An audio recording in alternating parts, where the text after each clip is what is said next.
He saved 2 frontier girls on Red Mesa-4. The next day their mother brought an offer he never expected. Welcome to Sci-Fi Nebula, where human grit meets hard weather on the far frontier. Today we ride to Red Mesa-4, a world of redstone and ion blizzards, where law is thin and gossip is thick. A widower rancher named Adam Mercer hears a child scream in the wind and pulls 2 little girls out of the teeth of the wild. By dawn, their mother stands at his door with an offer that isn't charity and isn't romance, not yet. What follows isn't a fairy tale. It's the slow work of building shelter against the storm, of choosing to stand together when the world would rather you stand alone. No prophecies. No miracles. Just people, doing the brave, ordinary things that save us. Chapter 1, The Scream in the Ion Wind. The wind had a voice that morning, low, bitter, whispering along the pines as if it meant to warn a man off the open land. Adam Mercer rode out anyway. Early spring on Red Mesa-4 still wore winter close. Snow lay deep as a stirrup in the shaded gullies, blown fine as flour where the wind had planed it. The mare crawler beneath him grumbled through the drifts, wide feet hissing on hardpack, exhaust steaming pale in the cold. Adam's right glove creaked on the reins. His left hand traced the top wire of the field fence, a cheap composite line that sparked faintly when his knuckle brushed it, telling him the charge regulator Nora Upridge had traded him was still earning its keep. He was fixing the part of his mind that always wanted work when the sound cut the day clean. Not a hawk's cry. Not a shard-coyote's cough. Higher, thinner, human. A child. The second scream came skittering out of the scrub oak like a metal sliver. Adam turned the crawler with a knee and kicked power. Snow burst in a fan behind them. The ridge swung, and the world resolved into motion, a tangle of stone bush half buried in drift, 2 small figures pressed into the branches, and between them and the open ground, a pair of shard-coyotes, ribs caged under patchy fur, ears flat, hunger mean and bright. He didn't think. He was off the saddle before the crawler settled. Boots sank to the ankle. The coil rifle came up smooth, strap whispering. One shot cracked the cold, clean and absolute. The nearest coyote yelped, flipped, vanished into white. The other showed teeth, indecisive courage warring with a long winter, then spun and ran, black tail flagging as it took the gully. Silence fell with weight. 2 breaths, small, ragged, stitched the quiet back together. Adam lowered the rifle and went slow. The older child, 6, maybe, chin set hard, had both arms thrown wide around the smaller, as if bone and intention could make a shield. The little one clung, cheeks raw with cold, eyes round as new coins. You hurt? Adam's voice came out rough from disuse. A tiny shake of the older girl's head. Her arms didn't loosen. It's too cold for bravery, he said gently, and held out a gloved hand. It was the little one who reached first. A mitten pressed into his palm, trusting. He lifted her into the saddle and swung the older up behind, settling their small weight against the crawler's warm flank. They rode with Adam's body between the girls and the wind. Snow hissed off the crawler's plates. Where the drifts thinned, meltwater showed black as spilled ink. Once, the older child craned past his shoulder, eyes cutting toward the trees as if expecting the wild to change its mind. He didn't look back. He had learned a long time ago that some things follow only if you teach them how. The cabin hab rose from the slope like something grown, not made, logs weather-silvered, smart shutters half down against the gusts, smoke running thin from the pipe. Adam swung off, lifted the little one down, then the other. Inside, heat breathed over them in a soft rush. The room smelled faintly of pine resin and old coffee. The small one's legs wobbled with the change from cold to warm. Adam scooped a quilt from the bed and wrapped both girls, the fabric swallowing their shoulders. Their pants were damp to the knee, the chill had bitten deep. He set a pot of broth to warm and ladled steam into 2 tin mugs. The little one cupped hers in both hands and blew with solemn ceremony. The older girl lifted, waited, eyes on him until his nod, then drank slow. "Where's your folks?" Adam asked when color had found their cheeks again. The older girl's gaze ticked to the window, where the wind tested the chinks. "Mama will come," she said at last. The voice was steady, and had the sound of someone saying it to make it truer. He didn't press. There are questions a warm meal can answer that a man cannot. He banked the fire higher. Orange washed up their faces and took the blue out of their skin. Outside, the light failed early, as it does on storm worlds when the sky thinks about new weather. The girls folded toward sleep as children do with bellies warm, the little one first, fist clamped in a corner of quilt, the older holding out a beat longer, eyes fixed on the flames as if memorizing the shape of safety. When they slept, Adam eased into the rocker. The stove ticked. The wind walked around the house and checked the latches. In the dark hours, he dreamed of a thin scream cut cleanly through the mind's snow and woke before dawn. The fire had gone to embers. He fed it careful, coaxing it up from the red. The knock came soft and deliberate. His hand found the rifle by habit, then left it standing by the jamb. He slid the bar and opened. The woman in the doorway was young but winter-worn in a way that had nothing to do with birthdays. The early light put silver along the edges of hair that had fallen from its knot. A scarf, frayed, patched, bit at her throat. Frost darkened the hem of her coat. Her cheeks were red from the walk, her lips were bloodless. It was her eyes that held him, clear, steady, shadowed. "I was told you found my girls," she said. The voice was low. Not timid. Careful. "Mama," piped a small voice behind him. The little one, awake, rubbing at her eyes, quilt trailing like a cape. Relief loosened the woman for a heartbeat. She came forward and folded, knees to the boards, as both girls ran into her arms. Her jaw worked once, then her face found their hair and stayed there, breathing to be sure. When she stood again, the guarded look had returned, layered now with something unarguably grateful. "I owe you more than I can say," she murmured, fingers steady at two small backs. Adam nodded. Gratitude sits best when not made to perform. Something else moved in the air, unspoken and heavy. He didn't give it the insult of naming it too early. "I came," the woman said, drawing a breath that cost, with an offer. "And maybe you'll think it strange." Adam stepped back from the door and let weather and woman cross the threshold. He shut out the wind and kept the quiet. Chapter 2, The Offer at the Threshold. Cold clung to them a moment, steaming from hems as the room remembered heat. The girls held fast to their mother, Hannah at her side, Helena tucked into the coat's folds with the determination of children who intend to live right there forever. The woman eased them toward the hearth as if good sense had drawn the room itself. Her gaze took inventory, the scarred table, the narrow bed curtained by a wool blanket, shelves bare but clean, a life pared down to work and the tools work requires. Her eyes returned to Adam and did not wander after. "You must be Adam Mercer," she said. "I'm Eliza Wickham." He set the rifle back in its place, nodding. "They didn't say your name." Eliza's mouth flickered. "You both warm enough now?" she asked the girls. Hannah nodded, watching Adam from under lowered brows. Helena smiled faintly and burrowed deeper. "I wanted to thank you," Eliza said, and then, quiet, "they were too far from home. I should have been here sooner." Her voice thinned. "We had a scare yesterday, shard-coyotes. I sent them toward the old road to fetch help. I didn't know if," the sentence broke.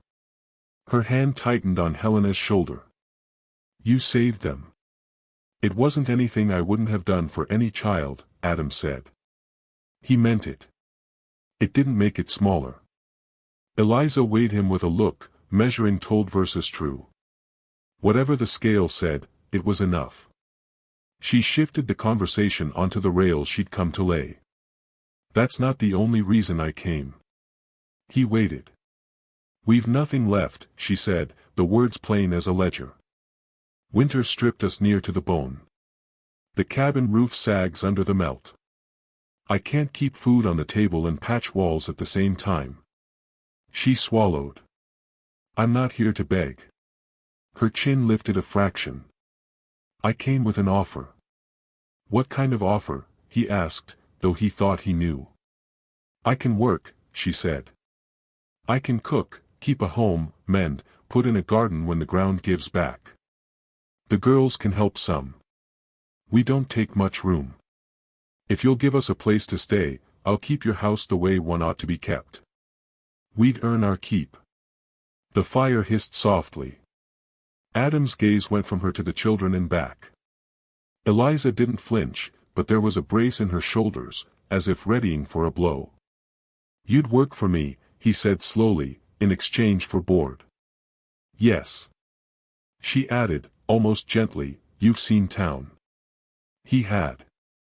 He had watched men misname charity and women trained to make themselves small to take less hits from words. He let silence stretch to its proper size. The sound of another set of boots in his home had been foreign since the ground closed over his wife.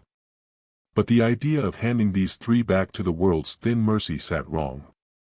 You'd have to put up with a hard ride for supplies, he said at last. And this place is quiet. Maybe too quiet for little ones. We like quiet, Hannah said, the first word she'd spoken inside the door. The tone carried years it hadn't had time to earn. Adam studied the girl, then looked to Eliza. Stay the night, he said. We'll talk come morning. Eliza's breath left in a slow exhale. Thank you, Mr. Mercer. Adam, he said. She gave the smallest of smiles and steered the girls toward the table. He ladled out last night's venison stew with onions and thyme that remembered summer. They ate in the way hungry people with manners do, fast, then slow. The scrape of spoons. Resin popping in the fire. The quiet thickened, but didn't grow heavy. After, Eliza gathered the bowls without asking, washing them in warm water from the kettle.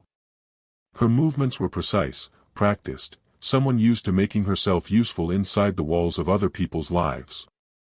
The girls drifted back toward the hearth, heat and fullness doing their work. You've lived here long? She asked, keeping her voice low. 10 years, he said. Built it with my hands. He didn't add the rest, that those hands had held a different life before the quiet.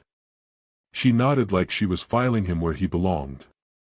I've been on my own since autumn, she said after a moment. Snow came early. We managed.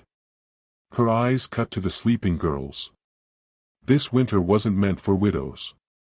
The word landed heavy without asking for pity. He recognized the weight, he knew its dent in a person's posture. Tomorrow, Adam said.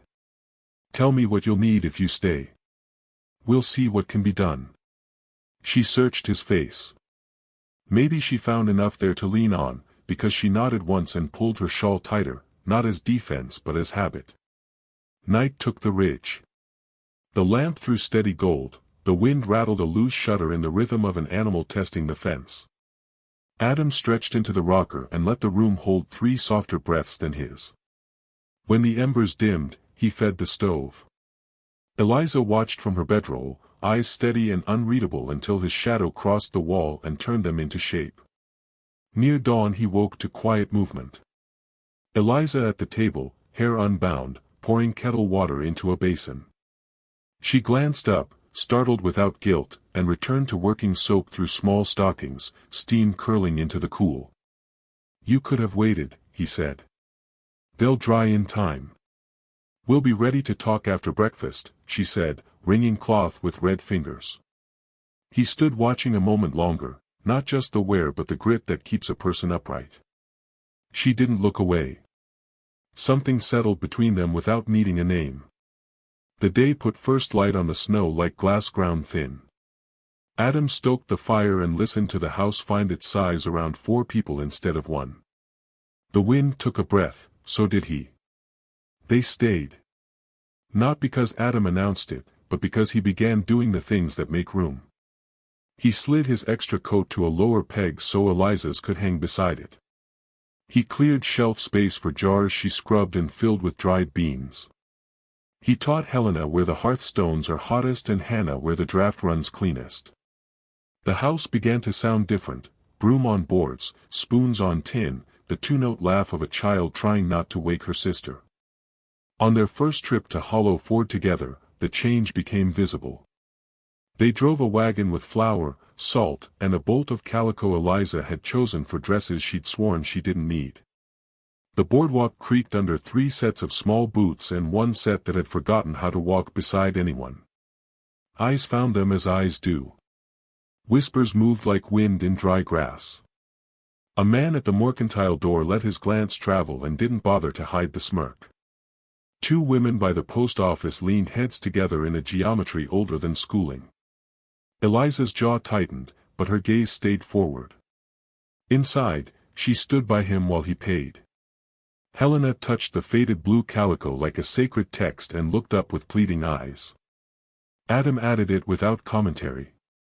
Eliza's look was brief, strange, and warmer than the stove. Back in the wagon, they rode quiet, the harness squeaking, a raven folding and unfolding itself against the pale sky. Halfway home Eliza said, "They'll talk no matter what we do." "Let 'em," Adam said, eyes on the rutted trail. "The land doesn't care." "The land doesn't know," she answered softly. "People can make life small if they want to." He didn't answer. He took the thought home with the flour and the cloth. Work bound them more than talk. They hauled wood to the porch. They patched the south wall where winter had gnawed. Eliza rolled sleeves and lifted with a steadiness that made refusing help feel like insult. He found ways to be nearby when the weight grew more than one person should carry. One afternoon he saw her hanging clothes between 2 young aspens, the wind lifting a strand across her cheek, and the ordinariness unsettled him.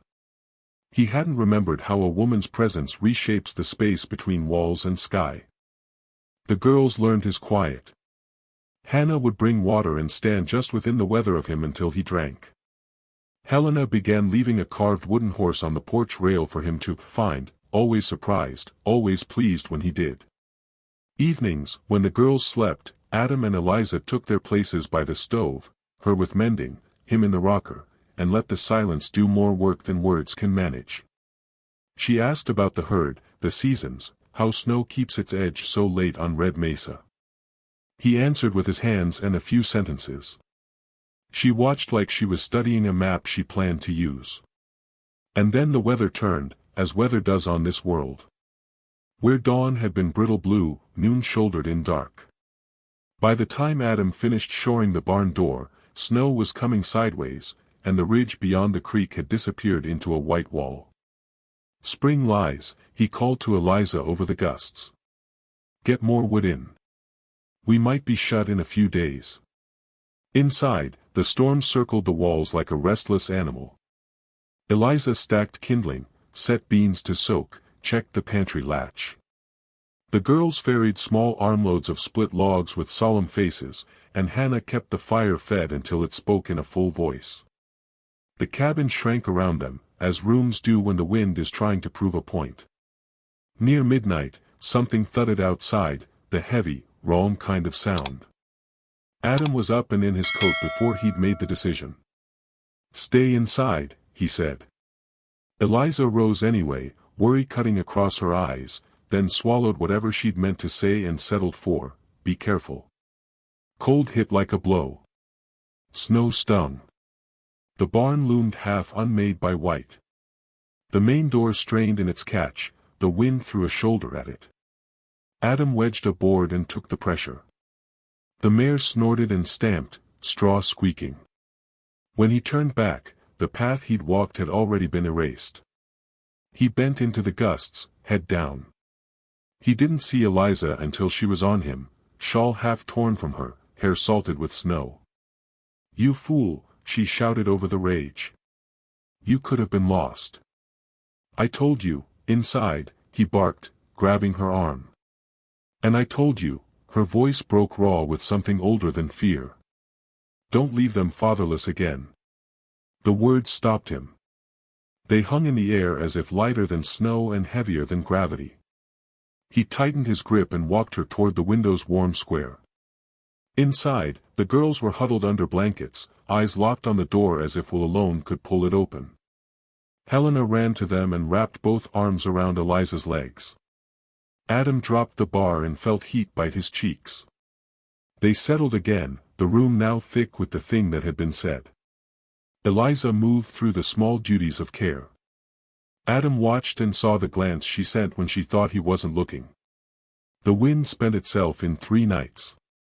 Snow lay high against the door, and air came into the day carrying the smell of clean metal. Adam and Hannah shoveled until dawn found them. The mare nickered through the barn wall, mocking their slowness. Inside, Eliza spooned steaming beans and gave him a smile so rare he felt it in places that had thought themselves retired. The storm had pressed them closer than slow days had dared. There had been no room for distance when the walls were a drum and the window a rumor. That night, with the girls asleep, he found Eliza at the window again. Moonlight turned the drifts to cloth. She didn't turn when he stood beside her. "You meant what you said," he said.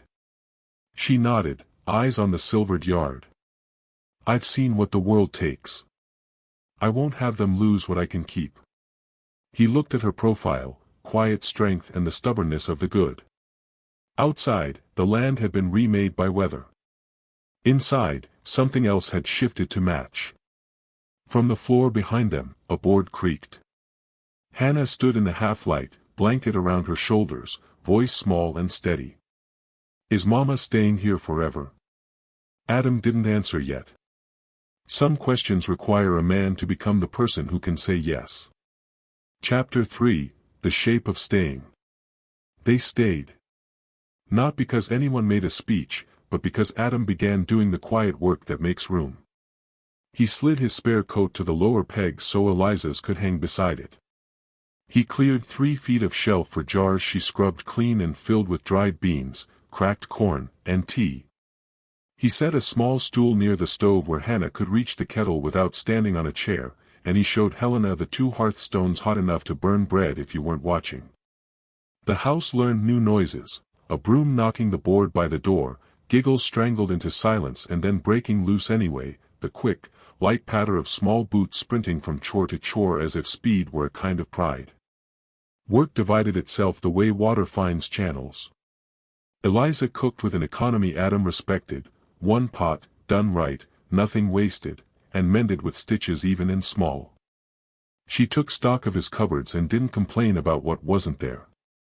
She drew up a planting plan for a narrow band of thawed soil by the lee wall, adding little notes in a tidy hand: greens first, peas, if the deer leave us anything. Adam found himself reading that plan twice, not because he disagreed, but because it felt good to stand where a plan was. When he rode fence, he listened for the house sounds coming thin through the wind, metal on metal, a lid tapping as it settled, and was surprised how the quiet after those sounds felt heavier than the quiet before. They went to Hollow Ford together once more for salt, lead, and a spool of thread Eliza said would save her time later. All the town's eyes worked the way eyes do when life gives them a puzzle and they think the right answer is cruel.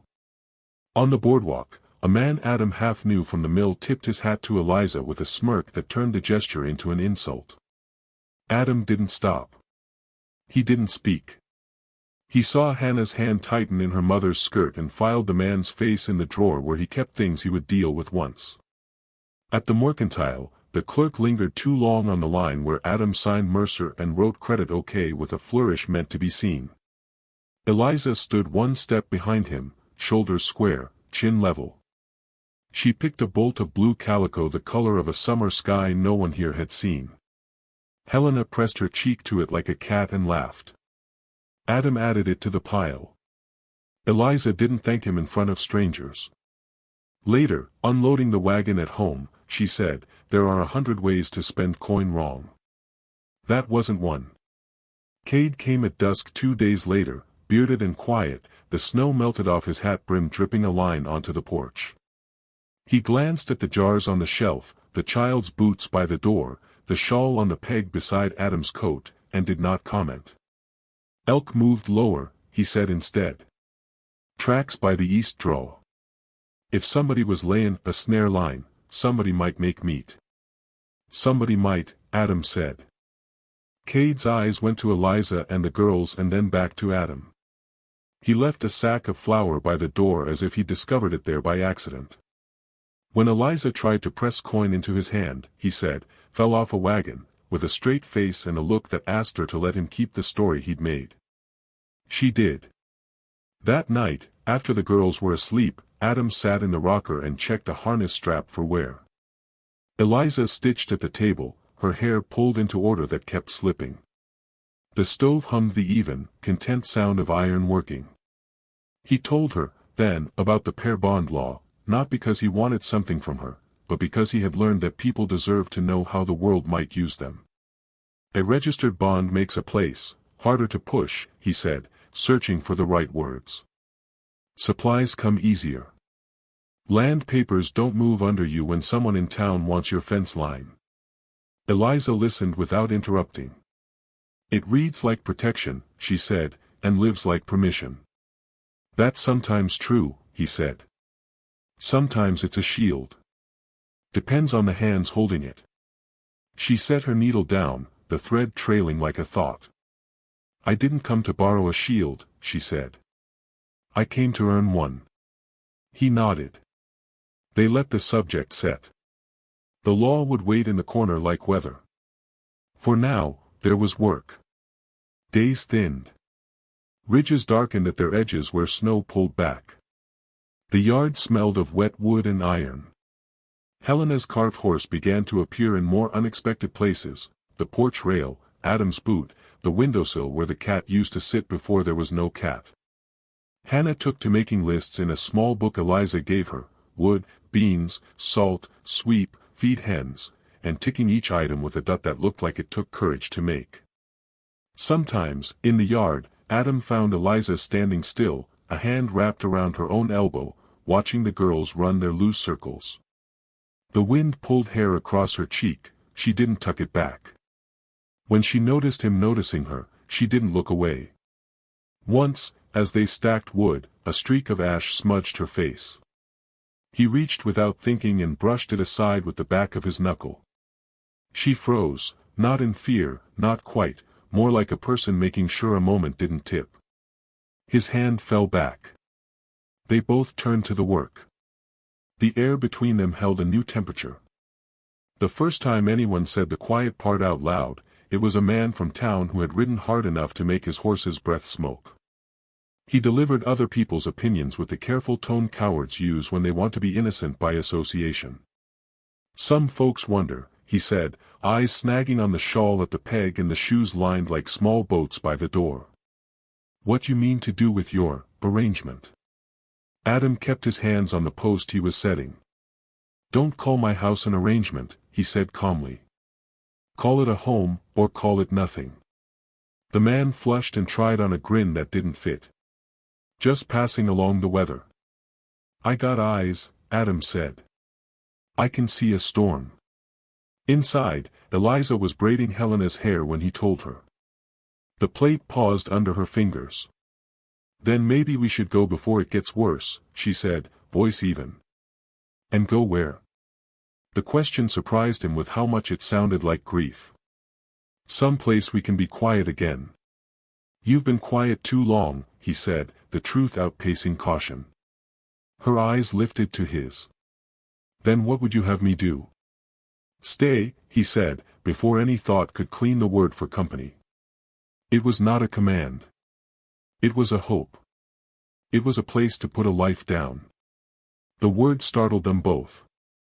Eliza's hands finished Helena's braid with a small, sure tug and tied it with blue thread. We'll see, she said, which meant she had already decided to measure the answer with work. Outside, the sky took a hard breath. Spring on Red Mesa lies, Adam had said. It was about to prove him right. Chapter 4, Spring Lies. Morning started with a sky like polished bone. By noon, clouds shouldered up from the west, slow at first and then all at once, blotting the sun. Adam knew the look. Spring storms on Red Mesa came mean, half rain, half ice, with wind that turned every corner into a trick. He was bracing the south fence when the first flakes came, fine as dust, then thick, whiting out the ridge. He hauled tools into the sled and trudged toward the yard, head down. Eliza stood on the porch, shawl clutched tight, the girls pressed to her sides. They called for sun, she said over the gust, and Adam almost laughed at the idea of forecasts. Spring lies, he said. Get wood in. We might be shut in a few days. Inside, the air went dim and close in the storm's way, the room smaller, the fire louder. Eliza moved like someone who'd been through worse, kindling stacked, beans set to soak, the pantry latch tested with a second look in case her first look had been kind. The girls ferried pieces of split wood with solemn faces, and Hannah stooped to feed the stove until the iron sang. The house drew itself up, ready to be a ship. The wind put its shoulder to the walls. Snow hissed along the shutters. The oil lamp threw long shadows that slipped and reformed with each gust. Adam sat near the door, mending a halter, ears tuned to the barn. Animals don't love storms, they remind a body how small it is. Near midnight a heavy, wrong sound thudded, something shifted where it shouldn't. Adam set down the work and shrugged into his coat. Stay inside, he said, already reaching for the latch. What is it? Eliza stood, a hand on the table to steady herself against the tilt the world had taken. Barn door, maybe. Don't, she caught herself, swallowed the rest. Be careful, she said instead, which is what courage looks like when it's protecting two people at once. Outside, cold hit like a blow. The barn loomed, a dark shoulder in white. The main door was straining in its catch, the wind trying to pry its way in. He wedged a board and took the pressure, sliding the bar down into a notch it hadn't filled in years. The mare snorted and stamped, straw squeaking under hooves. When Adam turned for the cabin, the path had already erased itself. He bent into the gusts. He didn't see Eliza until she was nearly on him, shawl half torn, hair salted with snow, the sight of her more startling than the storm. You fool, she shouted over the rage. You could have been lost. I told you, inside, he snapped, grabbing her arm, the fear in his voice dressing like anger to save face in front of itself. And I told you, her voice tore free, raw not with weather but with memory. Don't leave them fatherless again. The word stopped him the way a hand on your chest stops you from falling. They hung there, snow light and mountain heavy. For a heartbeat the wind felt like a backdrop instead of a threat. He tightened his grip and walked her toward the small, square glow of the window. Inside, the girls were huddled under blankets, watching the door with the absolute faith of children who have been taught that looking hard enough changes outcomes. Helena ran and wrapped both arms around Eliza's legs. Adam dropped the bar into place. Heat bit his cheeks until feeling returned like a scolded dog. They settled into the kind of waiting that makes minutes long. The storm's voice rose and fell, a chorus of old doors and bad dreams. When Hannah whimpered in sleep, Eliza smoothed hair, whispering low until the girl's breath went regular again. Adam watched, something tightening in his rib cage in a way that wasn't fear and wasn't exactly relief. Morning brought no mercy. Snow drove against the glass like someone had decided to keep score. Supplies would hold. Patience might not. The girls played on the floor with carved animals, laughter flaring and fading like matches struck against wind. Adam sharpened tools at the table, the scrape steady as a heartbeat. Eliza mended a shirt, stirred beans, brushed meltwet from small coats. At one point, she set a folded shirt beside his hand. You've been good to us, she said, not soft but true. I don't see it as charity, he said. I know. She held his eyes long enough to make sure he knew she knew. That's why it matters. By the third night, the wind eased from rage to insistence. Snow lay piled hip-deep against the door. Adam and Hannah shoveled in shifts until the first gray reach of dawn laid a hand on the ridge. The air smelling clean is a kind of taunt, the world reminding you it never meant any of it personally. From the barn came the mare's low nicker, offended by delay. Inside, Eliza ladled steaming beans into bowls. "You'll eat before you fall over," she said, a smile tugging at one corner of her mouth as if somebody had taught her not to let a smile take up too much space and she was ignoring the lesson. Adam took the bowl. Warmth went into his hands and further than that. Across the table, Hannah leaned into her mother's side, half asleep. Helena told a story about a bird that had laughed at the storm. Eliza put a palm on Helena's back and smoothed in small circles like a person ironing a wrinkle out of time. The storm had pressed them together in ways the slow days hadn't earned yet. There'd been no room for distance when the window was a rumor and the door a dare. That night, with the girls down, Eliza stood at the window again, watching moonlight make silver cloth of the drifts. Adam came to stand beside her, close enough to feel her body heat, far enough to claim innocence if anyone asked. "You meant what you said," he murmured. She nodded. "I know what losing does. I won't have them carry what I can keep from them." He looked at her profile, clean lines, quiet strength, and felt something inside him align the way a door does when you finally plane it to the right angle. From the floor behind them, a board creaked. Hannah stood in the half-light, a blanket around her shoulders like a cape, her voice small and brave. "Is Mama staying here forever?" Adam opened his mouth and then closed it. "Some answers you don't say until you've earned them." Eliza looked at him, and in the shared silence something like permission moved between them, not from one to the other, but in both directions at once. Outside, the storm had redrawn the world. Inside, the house learned a new map. Chapter 5, Paper, Neighbors, and the Edges of a Name.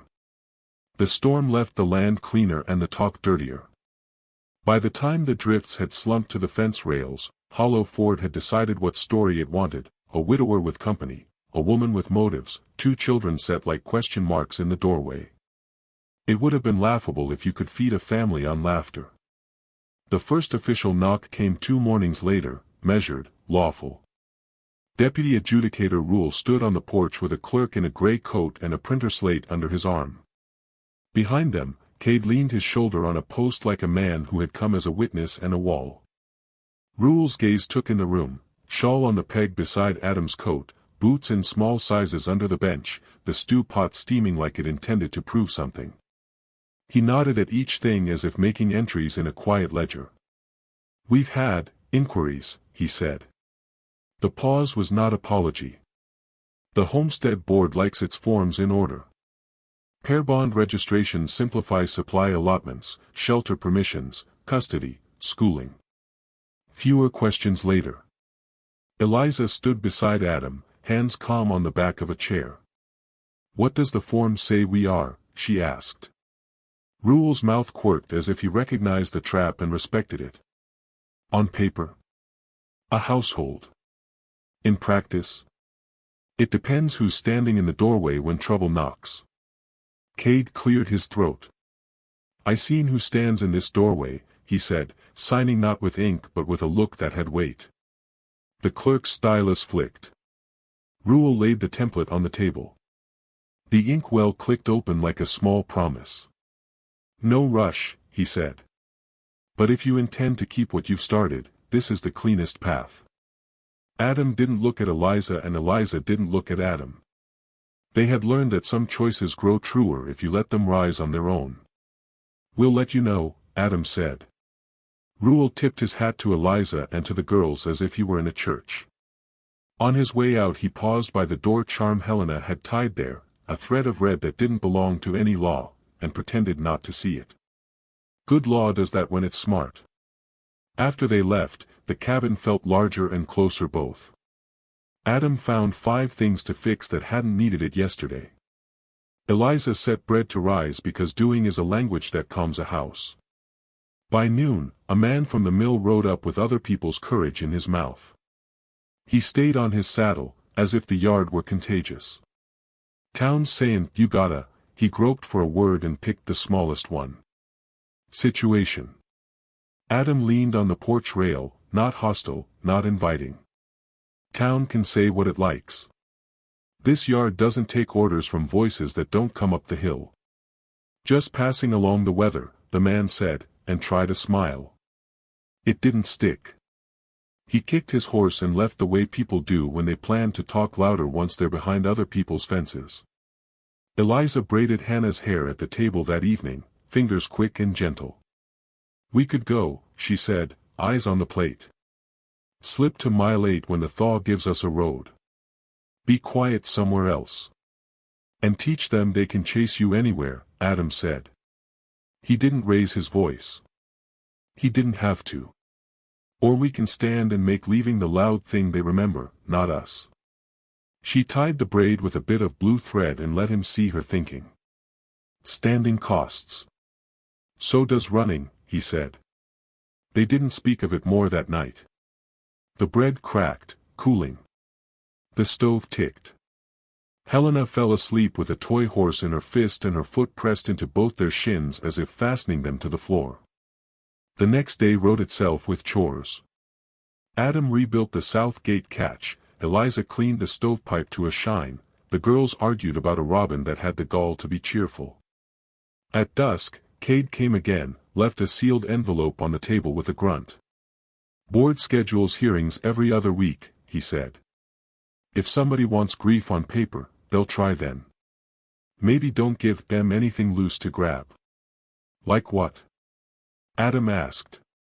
Like a house with no name on it that matches the names inside, Cade said. He touched the brim of his hat to Eliza in a way that wasn't about town manners and left. That night, Adam took the pair bond form down from the shelf where he'd tucked it like something he was pretending not to consider. He held it the way a man holds a tool he doesn't know how to use yet but knows he'll need. It reads like protection and lives like permission, Eliza had said. She looked up from mending. I won't sign it because the town wants a show, she said. I won't not sign it because I'm afraid to be seen. What about signing it because I asked, he said, the question careful, like he was setting a glass down on a moving table. Eliza's eyes softened. Ask better, she said. He put the form away. Some speeches should be said under blue sky, not lamplight. In the morning the sky obliged. Chapter 6, A Better Offer. Spring tried on gentleness for a day and found it fit. Wind slid warm along the lee wall. The last of the drifts slumped into the grass. Laundry cracked on the line like small sails. Eliza stood with her sleeves rolled, pinning shirts. Hannah played gatekeeper for clothespins, Helena chased her own shadow and won. Adam crossed the yard with his hand in his pocket, the weight there so small and so heavy it might as well have been a star. He had opened the old chest before breakfast, the one under the bed that still smelled of cedar and a younger man's plans. The ring lay wrapped in cloth, his mother's band, plain gold, worn smooth by years and skin and work. He had carried it all morning, letting its circle rub a decision into shape. I've been thinking on your offer, he said when he reached her. She squinted against the light. My offer to work for board. To earn a place. I've got a better one. He held out his hand. Sun found the ring and made it into a small, stubborn sunrise. Eliza's breath clipped. For a second her eyes went to the hills the way people look out when they need the horizon to tell them whether they're steady. When she looked back, the steadiness was there. You mean, she began. I mean I want you here, he said. Not as help. As my wife. Cloth snapped on the line. A bird made and unmade a song in the scrub. Hannah watched with the square, solemn interest of a child who will remember this on bad days and make it bigger on good ones. If I say yes, Eliza said softly, it's for life. No turning back when the talk turns or the weather does. He closed her fingers over the ring. That's the only way I want it. She didn't fling herself into his arms. She didn't weep. She nodded once, as if agreeing with a fact she had checked 3 times and found correct. The yes lived in her eyes, bright and quiet. From the porch, Helena shouted, Mama! Mama, because joy and urgency are twins in small throats. Eliza laughed, the sound quick and bright and new in this yard, and lifted the ring to the light as if to see whether the gold knew where it was. They didn't run to town. They walked. Cade met them at the board office, grumbling about dust on his boots and signing witness with the same hand that set snares and fed orphans he pretended he hadn't seen.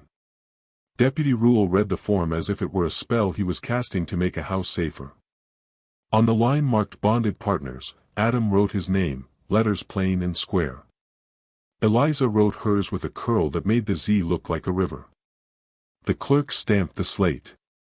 The sound it made was smaller than it should have been and exactly right. Outside, the townstalk tried to lunge and found no purchase. A woman at the post threw them a look and then, thinking better, a nod. The man from the mill discovered he had business elsewhere. The sky held. A week later, they married in the meadow behind the house. The thaw made the ground soft underfoot, the kind of soft that leaves tracks and says, "Someone stood here." Hannah and Helena scattered early wildflowers like mandolins scattering notes. Cade wore the same hat and pretended it was special. Deputy Rule kept it short, because the good parts would be what came after. "Do you take," he said, and Adam said "I do" with the voice of a man who has learned the worth of yes. "Do you?" and Eliza's yes wasn't louder, but it carried farther. They exchanged a ring and a look that made the ring the lesser of the two. The breeze lifted the line of laundry at the fence, and for one foolish, perfect instant Adam thought the shirts were cheering. Back at the cabin, Eliza set plates for 4 without counting. Adam found a place on the wall for a frame he had been pretending he didn't keep. The left side held a print of the herd at first light, horns foglit. The right side waited. They took a picture because proof is useful when memory misbehaves. The field cam clicked. A square of them slid into existence, a man, a woman, 2 girls who had put their hands on both as if to anchor everyone to everyone. Adam hung it where the empty space had been, using both hands not because he needed to but because he did. That night, with the girls asleep and the house breathing the way houses do when they're pleased, Eliza leaned against Adam's shoulder. "They'll keep talking," she said, without fear. "Let 'em," he answered. "They don't know the half." On the door, Helena's red thread charm bobbed once in a draft, then settled. The ring on Eliza's hand caught firelight and threw it back in small, defiant coins. Outside, a fox tested the fence and thought better. The tin markers on the new line sang a little song to the wind. The stars above Red Mesa came on one by one with the patience of people who have seen too much to rush. Inside, the harmonica came off its shelf without apology. Adam played a line as simple as bread. Eliza's voice found the note below it and carried. It wasn't a hymn. It was a promise you renew by doing. Chapter 7, How a House Learns Your Names. The week after the meadow vows, the world did not turn gentle. It turned livable. Adam ran a second cable from the charge regulator to a small panel he traded for 2 winters ago and never bothered to mount. Eliza scrubbed clear jars and built an inventory the way other people build fortifications: beans, cornmeal, salt, tea, soap, thread, a neat pencil mark at each. Hannah started a ledger with dates and tallies, her small dot steady. Helena tied a red thread charm to the inside hinge of the front door where only a house would notice. Adam lifted a hand to move it out of the way of the latch, then left it where she'd tied it. Not every improvement is subtraction. They planted the lee bed in strips: mustard, radish, chard, gambles small enough that losing wouldn't break anything and winning would feel like a miracle you could eat. Eliza taught Helena the patience of watering slow, not just wet, and taught Hannah that rows want to be straight because straight is easiest to weed. The girls taught the cat from the neighbor's barn that laps are available if you ask nice and purr first. When Adam rode the fence line now, the house sounds reached him like lines thrown across wind: the click of a jar lid settling, a laugh doubled by a second laugh, the ping of a spoon on the rim of a pot in some domestic Morse code only the 3 inside understood. The quiet after had weight, but it didn't tilt toward loneliness anymore. It felt like a room catching its breath. Trouble, when it came, wore paperwork and a hat. Deputy Adjudicator Rule arrived on the scheduled day with the board's clerk and a face that said he didn't intend to break anything that wasn't already bent. Cade came, too, uninvited and exactly right, hands in pockets, eyes saying he wasn't there to speak unless someone lied. The hearing fit at the table because small rooms have a way of making big things behave. Rule read the complaint in a voice so flat it robbed it of its costume: improper arrangement, questions of custody, rumors of influence. He slid the pair bond registration back across the wood with a thumb where the ink had dried into fact. He asked precise questions that left no place for insinuation to camp. Eliza answered like a woman who knew the difference between shame and privacy. "We're a household," she said. "We work. We keep what's ours. The girls are fed and warm, schooled as far as our books can take them. If there's a better use for us in this world than that, I haven't seen it." Cade cleared his throat. "I seen this house in weather," he said. "It holds. So do the folks inside it." The clerk made neat marks that had a way of becoming the history people later claim was obvious. Rule closed the slate. "Board recognizes the pair bond, the homestead, and the household," he said. "If more questions come, they'll need better footing than loose talk." On his way out, he paused again at the door where Helena's red charm bobbed. He raised an eyebrow that might have been permission and pretended not to see it a second time. The best laws know when not to be everywhere. After they left, the air thinned like a storm that had decided to try the next ridge. Adam fetched the field cam and set it on the porch rail. He'd told himself the second frame by the stove didn't need a picture yet. He found himself wanting to be wrong about that. Eliza turned the lens ring half a click. "You've been taking pictures out of focus for years," she said, not cruel, exactly delighted. "We'll fix that, too." They stood in the doorway, the three of them in a frame that didn't know how to lie, and let the cam count down. The click reminded Adam of a bird startled, then deciding to stay. The print slid out slow. He hung it inside with both hands, not because the nail was stubborn but because the moment was. They earned supper with fence work and a small argument about P supports that ended with a compromise smart enough to hold both ideas. Dusk pulled the yard into blues. That was when the fence chimes tinked in a way Adam's ears didn't like. "South run," he said, already moving, not fast, not the loud rush that turns caution into clatter, but the pace a man uses when he wants his next step to be where he means it. Eliza handed him the lamp without needing him to ask and slipped her feet into boots. Helena popped up from her pallet, scandalized. "We helping," she declared. "You are," Eliza said, and pressed two jobs into two small hands.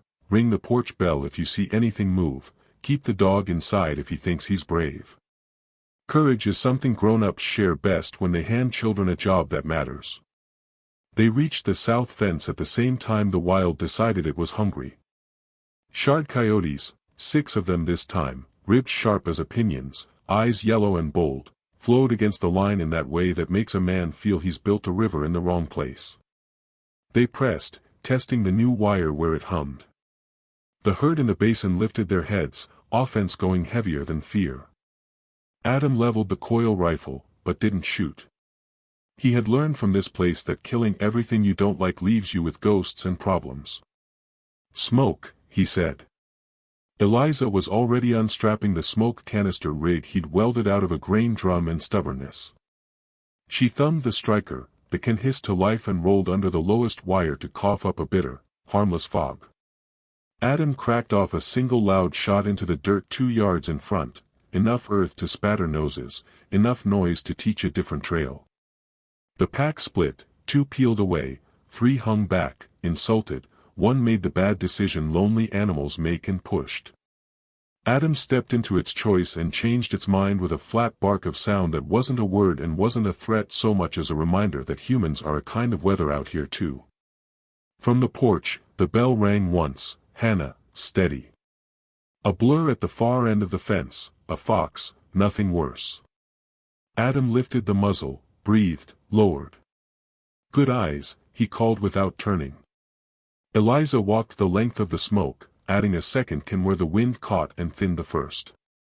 "We don't have to win," she said over the hum. "We have to convince." "Same thing, most days," he said, and watched the pack lose its nerve in stages, hunger backing down to the part of the brain that can do math. They left the fence intact and the herd unblooded. The cans burned out with a sigh. The chimes on the line sang the small, sane song they sing when wind minds its manners again. Back on the porch, Helena launched herself at Eliza's knees and then at Adam's shins, too, because fairness. "We kept dog in," she reported. The dog, who had slept through most of it, wagged like a traitor to truth. Adam crouched until his face was level with hers. "Good work," he said, and the way her shoulders squared made the words look larger than they were. Inside, Eliza lifted the lid off the pot. The room smelled like stew and smoke and the kind of tired that lands where it belongs. Hannah reset the porch bell on its hook as if honoring a tool after a job. Adam washed his hands at the basin and watched Eliza tuck a flyaway hair behind her ear with the back of her wrist. "Standing costs," she had said. He looked at the fence line through the window, the chimes, the wire, the dark, and thought, so does belonging. It's worth more. They ate at the table that now had a little scar where the deputy's slate had scratched it. Eliza put her hand over that mark as if to bless it. After, Adam took the harmonica down, and Eliza didn't ask for a song. She set her voice under his and carried harmony until the stove settled and the night sighed and all the animals with hearts slowed theirs to match. Chapter 8, As Much Paradise as a Mountain Allows. Thaw on Red Mesa is stubborn. Snow retreated like a careful guest, forgetting scarves under bushes and a glove in the shadow of the eastern shed. Water made new choices along the yard, and Adam followed with a shovel, negotiating truces where puddles wanted to last forever. The tin chimes along the fence took on a brighter sound. The house took on a smell that didn't belong to winter. Town changed shape, too, not because people grew halos, but because stories get tired of being hungry when they don't find a meal. The mercantile clerk tried Mrs. Mercer once as if testing a bridge. When it held, he used it again without checking for cracks. A woman from the bakery sent up a loaf with raisins and called it extra, which is what kindness calls itself when it wants to be allowed in. The man from the mill discovered that asking after the girls with a mouth that meant harm found him looking at Cade in a mirror he didn't enjoy. Deputy Rule stopped by and didn't bring a clerk. He bought eggs he didn't need and asked Helena if the red thread was still working. She said yes and charged him a smile. Spring's first warm day was a liar like the rest, but they used it. Adam set the sled on the last hardpack under the north swale and gave Helena the push she'd filed a grievance about months ago. Eliza sat on the sled with Hannah, and for a second Adam saw the woman she'd been before winter took and the one she decided to be after, layered like light. Back at the porch, Adam mounted the solar panel properly on the south roof instead of the good enough for now it had been. He routed the line clean, tacked it with care, admitted to Eliza she had been right about the angle. She pretended she had never doubted him, which is how love behaves when it chooses to keep a team instead of a score. They walked the fence at dusk, because that is what people with fences do. The herd shook their heads as if shedding the last of a season. A fox trotted the far ridge with a rabbit's arrogance and a fox's luck. The sky put on its evening show without caring whether anyone was in the audience, and the four of them stood there anyway, clapping. On the porch, Eliza cracked the window so music could find the yard. Adam played the line he'd learned the night he decided to stop rationing hope. Eliza tucked harmony under it, not a hymn and not a hymn. The girls leaned into each side like bookends that understood how to hold up more than pages. Inside, the frame by the stove held both pictures now, the herd in morning fog and the four of them in the doorway, hands overlapping like fence rails. The ring on Eliza's hand had learned the heat of dishwater and the grip of a shovel, which is to say it had learned where it lived. The red thread on the hinge had faded a shade with sun, and Helena threatened to replace it when it stops working. Adam said it hadn't yet. Do you ever regret it? Eliza asked once, not because she expected yes, but because naming no is a luxury people earn. Only the waiting, he said, and didn't mean the months. They'll keep talking, she said, almost fond now, as if gossip were a neighbor's dog that barks more than it bites. Let 'em, he said. They don't know the half. She laughed softly, the kind of laugh that feels like a roof over your head in rain. The tin chimes answered, wind playing the song of a fence that's doing its job without applause.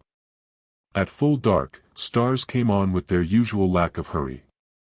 Somewhere on the Mile 8 line, a freighter threw a ribbon of sound into the night and didn't ask to be chased.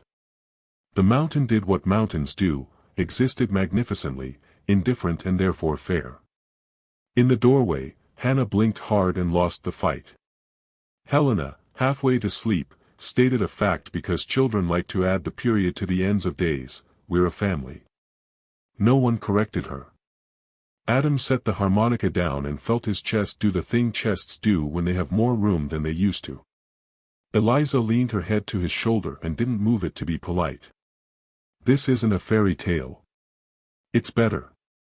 It's HFY in the way that counts here, humans building a life because they decided to, because storms get answered by roofs, because gossip breaks its teeth on a door you've chosen to stand inside together. If the glow from this little porch warmed you even a notch, add your spark to ours, tap like, subscribe to Sci-Fi Nebula, and drop one short line below about the moment you choose to build instead of run.